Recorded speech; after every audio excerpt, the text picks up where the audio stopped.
My name is Sarah Johnson. I'm 38 years old and live in the suburbs of Columbus, Ohio. Weekday mornings are always hectic. I jump out of bed as soon as my alarm goes off at 6:30 a.m. My husband Michael, 42, has already finished getting ready for work and is sipping coffee in the kitchen. Good morning, Sarah.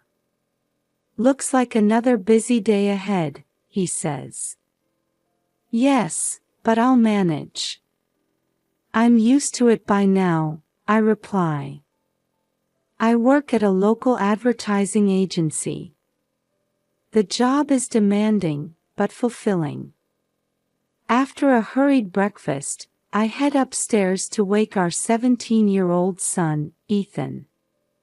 Ethan, time to get up, I call out. Just a little longer. He mumbles.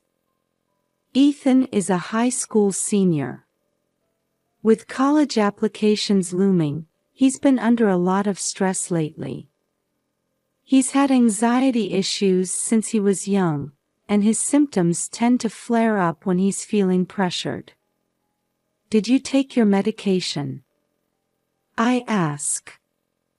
Yes, I'm fine, Ethan answers, rubbing his sleepy eyes.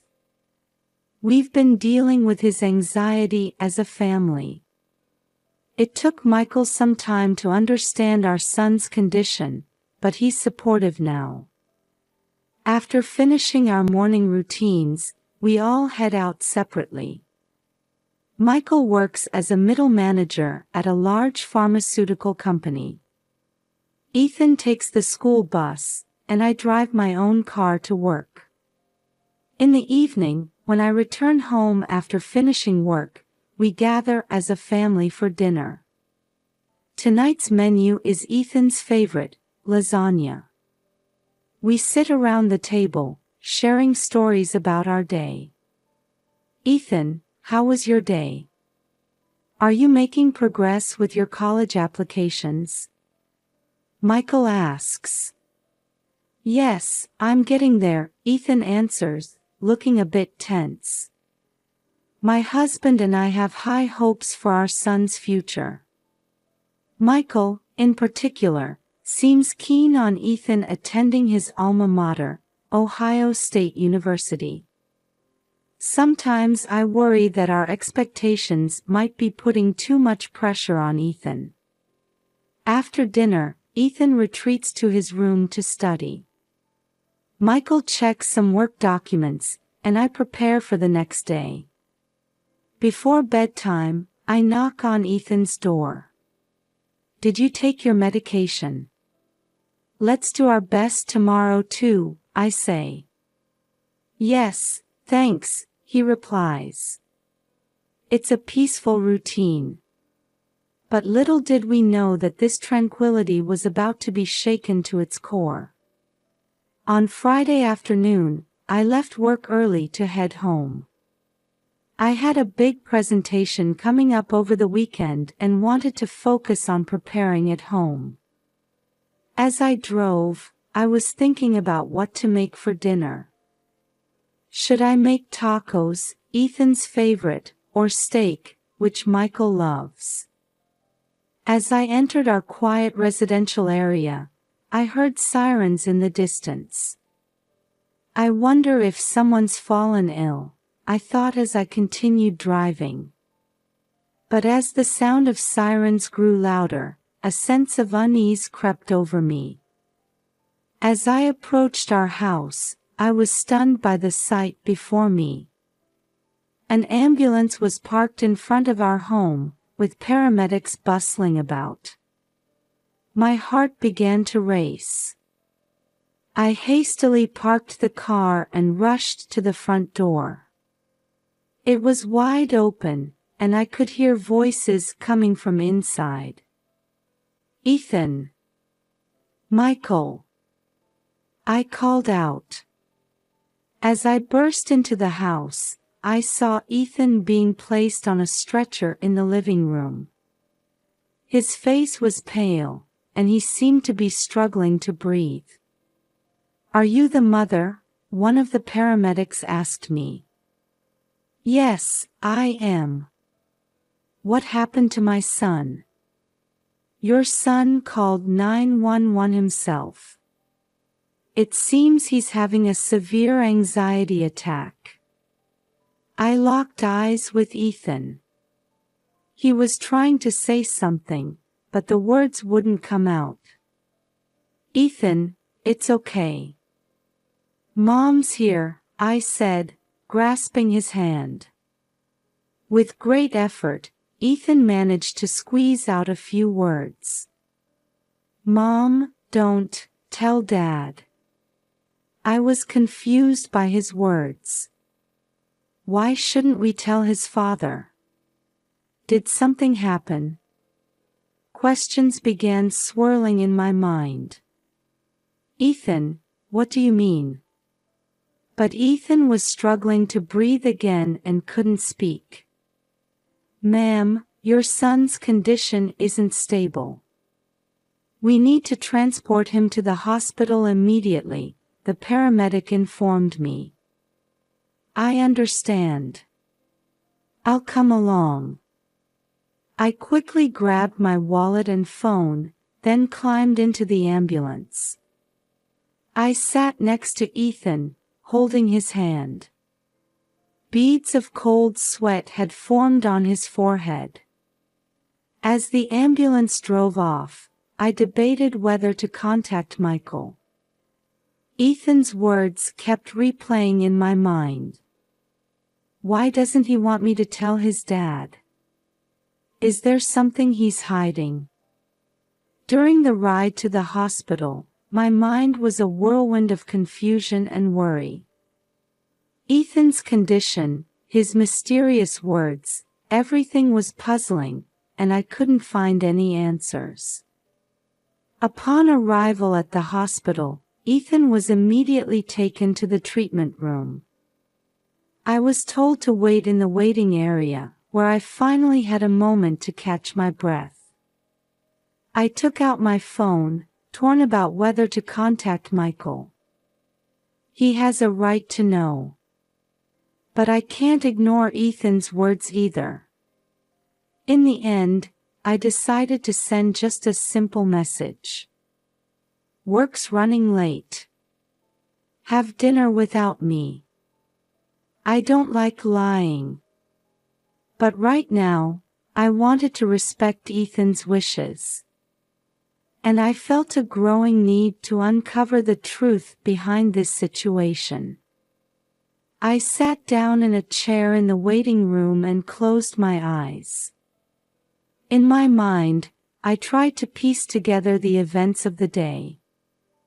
How could an ordinary Friday afternoon turn into this? Little did I know that this incident would become a turning point in our family's life. As I sat in the hospital waiting room, I tried to calm my racing thoughts with deep breaths. The wall clock seemed to be moving unusually slowly. Around me, other people waited for news about their loved ones, all wearing similar expressions of tension. "Mrs. Johnson." A nurse's voice snapped me back to reality. "Yes, that's me," I responded. "Your son's condition has stabilized. Please follow me." As the nurse led me to the treatment room, the white corridors and smell of disinfectant heightened my anxiety. When I opened the door, I saw Ethan lying on the bed. His color had improved somewhat, but he still looked exhausted. "Ethan, are you all right?" I asked. Ethan nodded slightly. "Yes, sorry for worrying you," he said. The attending physician approached us. "Mrs. Johnson, your son experienced a severe anxiety attack, but he's stable now. We'll need to keep him under observation for a while, but I think he'll be able to go home tonight." I let out a sigh of relief. Thank you, doctor. After the doctor left, I sat down next to Ethan. Ethan, what happened? And, why don't you want me to tell your father? Ethan averted his eyes and paused for a moment, as if choosing his words carefully. Mom. I don't want to talk about it now. But please, promise me you won't tell Dad. The serious look in his eyes convinced me that something significant had occurred. I understand. But when you're feeling better, we need to talk about this, okay? Ethan nodded slightly. At that moment, something crystallized within me. All the years I'd devoted to our family, the trust we'd built, it felt like I could hear it all crumbling in an instant. Mom, is it my fault that our family is falling apart? Ethan's voice trembled. I shook my head firmly. No, Ethan. This is the result of your father's choices. You've done nothing wrong. As I said those words, a sense of resolve solidified within me. I needed to handle this situation properly. For my relationship with Michael, for our family's future, and most importantly, for Ethan's happiness. Ethan, Mom needs to take care of a few things now. But I promise, I'll always put you first in everything I do. Ethan looked at me with worried eyes, but his expression gradually shifted to one of relief. Mom, thank you. That night, Ethan was discharged from the hospital. On our way home, we talked quietly in the car. We decided to tell Michael that Ethan had just experienced mild hyperventilation. Now that I knew the truth, I wasn't sure how to face Michael. The next morning, I woke up early and headed to the living room. Michael was still asleep. As I brewed coffee, I tried to organize the events of the past day and plan my next steps. First, I needed to gather evidence. I had to confirm the photos Ethan had mentioned. But accessing Michael's computer might be challenging. Next, I needed legal advice. If I was considering divorce, I'd need to consult a trustworthy lawyer. Most importantly, I had to take care of Ethan. I needed to minimize the impact of this situation on him. As I formulated my plan, a whirlwind of emotions churned in my chest. Anger, sadness, the pain of betrayal. But I couldn't let these feelings overwhelm me. I had to act calmly and wisely. First, I sat down at the computer. I searched for reputable divorce lawyers in the area and sent an email to schedule a consultation. Then, I checked the websites of private investigation agencies to understand how to request an investigation. Before Michael woke up, I got ready and left the house. On my way to the lawyer's office, I sent a message to Ethan. Mom's going out for a bit. Call me if you need anything. The meeting with the lawyer was more reassuring than I had expected. Jennifer Brown, the attorney, understood my situation and provided level-headed advice. Sarah, gathering evidence is crucial. We need to collect as much information as possible, proof of infidelity, documents showing the existence of a hidden child, and so on. I nodded, taking notes. Also, we need to check your financial situation. Make sure you have a clear understanding of all assets, bank accounts, real estate, investments, everything. Jennifer explained in detail about my rights and the procedures ahead. As I listened, I felt my anxiety gradually easing. We'll file for divorce mediation once we have all the evidence. There's no need to rush. Let's proceed carefully for the sake of your and Ethan's future. After leaving the lawyer's office, I made my next decision. I needed to check the contents of Michael's computer. But how? When I returned home, Ethan greeted me with a worried look. "Mom, are you okay?" I hugged my son. "Yes, I'm fine." "Ethan, let's talk." We sat on the living room sofa, and I explained my plan to Ethan. I told him about the possibility of divorce, the need to gather evidence, and most importantly, that his feelings were my top priority. "Ethan, things might get tough from now on. But Mom will protect you. We'll get through this together."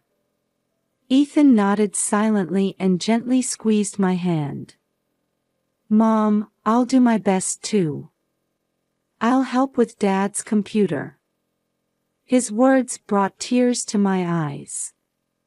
I was deeply grateful for my son's strength and kindness. The road ahead won't be easy. But I believe that if Ethan and I walk it together, we can overcome anything. With that belief, we began preparing to take our first steps into our new life. 6 months have passed since Ethan and I took our first steps into our new life. During this time, we've faced many challenges, but we've overcome them by supporting each other. Gathering evidence was more difficult than I had anticipated. Extracting data from Michael's computer required Ethan's help. His courage and determination touched my heart many times. The divorce mediation dragged on, leaving us mentally and physically exhausted. At first, Michael tried to deny everything, but when confronted with the evidence, he seemed to give up. "Sarah, can't we resolve this through discussion?" he pleaded. Seeing Michael's imploring face, I momentarily recalled our past affection. But when I thought of Ethan, my resolve strengthened. "It's too late, Michael. This is the path you chose." Eventually, the court granted our divorce, with property division decided in my favor. I also received a reasonable amount of alimony. This outcome stirred complex emotions in me. Rather than feeling victorious, I felt a momentary sadness as I realized the end of our 20-year marriage. Meanwhile, Michael's life took a sharp downturn. I heard that when his mistress learned about the significant reduction in his assets, she left him. At work, he was reportedly demoted because of this scandal. "Mom, I feel a little sorry for Dad," Ethan murmured one day. His words warmed my heart, reminding me of my son's kindness. "I understand. But this is the result of life choices. We need to look forward and move on." Our new life began with an unexpectedly refreshing feeling. We sold the condo and moved to a small house in the suburbs. There's a small vegetable garden in the yard, where Ethan and I started growing vegetables together. "Mom, this tomato is so sweet and delicious," Ethan exclaimed, biting into a tomato he had harvested. Seeing him like this filled me with genuine happiness. Ethan also successfully navigated his college applications. He was accepted into his first choice, Ohio State University, where he decided to major in environmental science. "Mom, I want to contribute to solving environmental problems," he said, his eyes shining with determination. I felt proud seeing his passion. I, too, began a new challenge.